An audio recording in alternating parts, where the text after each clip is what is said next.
بسم اللہ الرحمن الرحیم۔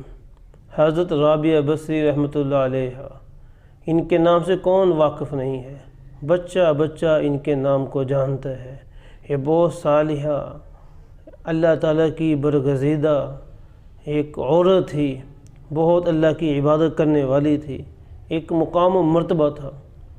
جب ان کا آخری وقت تھا، انتقال ہونے والا تھا، اپنی خادمہ کو وصیت کی کہ دیکھو، جب میں مر جاؤں تو میرا جنازہ پڑھانے کے لیے بہت سا مجمع اکٹھا نہ کرنا، چپکے سے میرا جنازہ پڑھ لینا، اور جب صبح ہو جائے تو اس وقت لوگوں کو اطلاع کر دینا کہ رابعہ بصری اب اس دنیا کے اندر نہیں رہی۔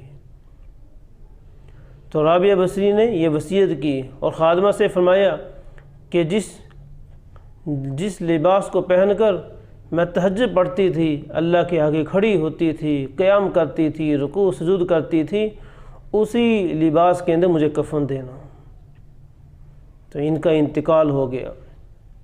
اب خادمہ نے وصیت کے مطابق ہی کام کیا کہ چپکے ہی سے رات کو ان کا جنازہ پڑھ لیا اور ان کی تدفین کر دی، اور جو انہوں نے وصیت کی تھی کہ جس لباس کے اندر میں اللہ کی عبادت کرتی ہوں، تہجد پڑھتی ہوں، اس لباس کو ہی کو میرا کفن بنا دینا، تو اس پر بھی عمل کر لیا۔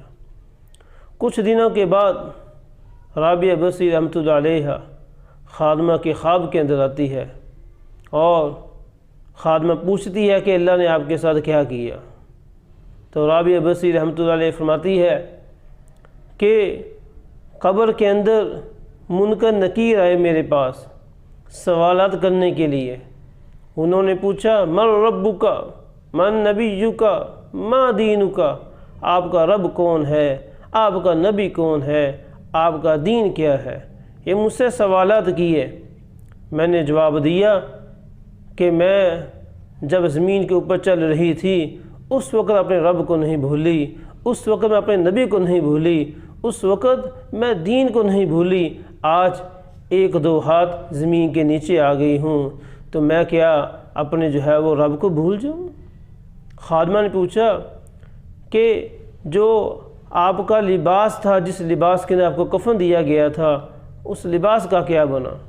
تو رابعہ بصری رحمۃ اللہ علیہ نے جواب دیا کہ وہ جو میرا لباس تھا، اس لباس کے بدلے اللہ تعالیٰ نے مجھ کو جنت کا لباس پہنا دیا ہے۔ تو یہ رابعہ بصری رحمۃ اللہ علیہ، اللہ کے ساتھ ان کا بڑا تعلق تھا، اللہ کے ساتھ بڑی محبت تھی، ہمیشہ اللہ تعالیٰ کے دیدار میں لگی رہتی تھی۔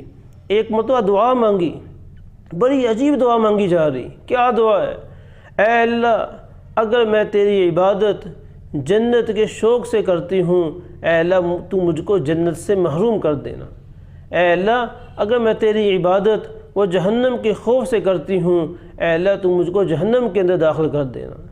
اے اللہ، اگر میں تیری عبادت وہ تیرے دیدار کے لیے کرتی ہوں، اے اللہ تو مجھ کو اپنے دیدار سے محروم نہ کرنا۔ یہ مقام و مرتبہ ہے حضرت رابعہ بصری رحمۃ اللہ علیہ کا کہ پھر مرنے کے بعد فرشتے ان سے سوال کرنے کے لیے آ رہے، اور کیسا عجیب ان کو جواب دیا جا رہا ہے۔